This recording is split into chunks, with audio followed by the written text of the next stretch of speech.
الحمدللہ والصلاۃ والسلام علی رسول اللہ صلی اللہ علیہ وعلی آلہ وصحبہ اجمعین۔ دوستو آج ہماری عربی گرامر کی دوسری کلاس ہے اور اس کلاس میں انشاءاللہ ہم ضمائر کے بارے میں پڑھیں گے۔ تو چلیے شروع کرتے ہیں۔ بسم اللہ الرحمن الرحیم۔ دیکھیے ضمائر،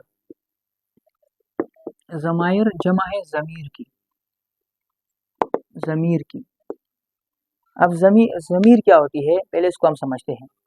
دیکھیے ضمیر اسے کہتے ہیں جو کسی اسم کی جگہ استعمال ہو۔ مثال کے طور پر میں کہتا ہوں اجمل بہت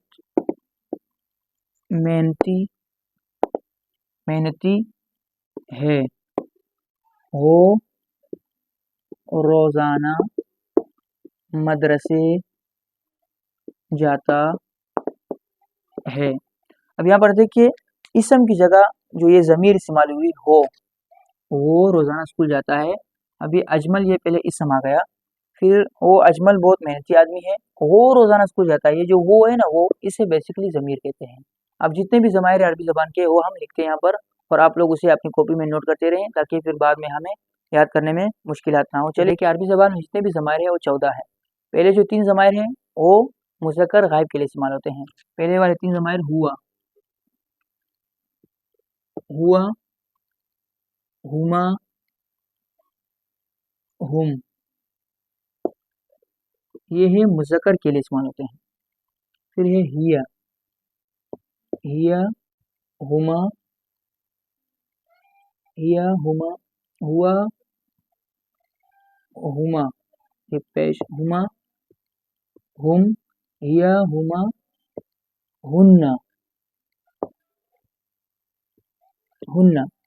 یہ جو ہوا، ہما، ہم، یہ 3 ضمائر یہ مذکر غائب کے لیے استعمال ہوتے ہیں۔ اس کا معنی ہے وہ ایک مرد، وہ ایک مرد۔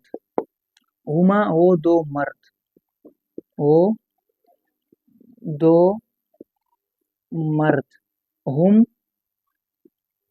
ہم وہ سب مرد۔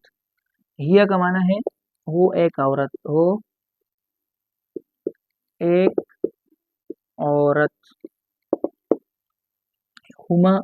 ہما ضمیر یہاں پر سیم ہوگا اور یہاں پر بھی سیم ہوگا۔ جو تثنیہ، یہ تثنیہ کا جو ضمیر ہے نا 2 کے لیے، وہ 2 مرد، وہ 2 عورت، اس کا جو ہما ضمیر ہے یہ سیم آئے گا۔ وہ 2 عورتیں، وہ 2 عورتیں۔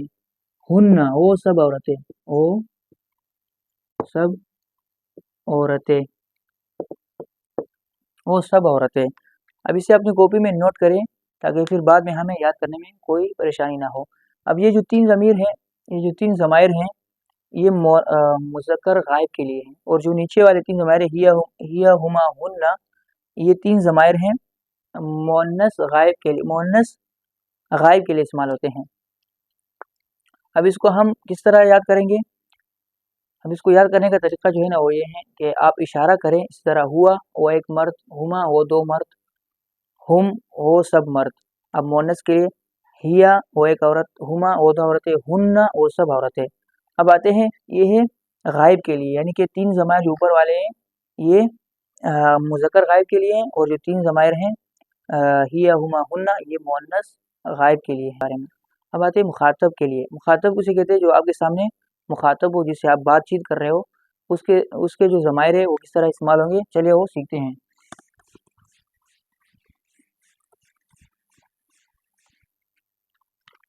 پہلا ہے انت،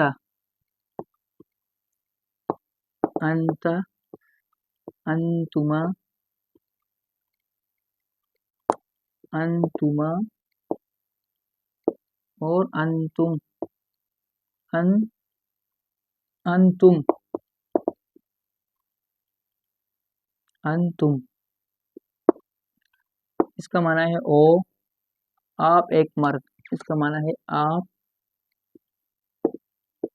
آپ ایک مرد۔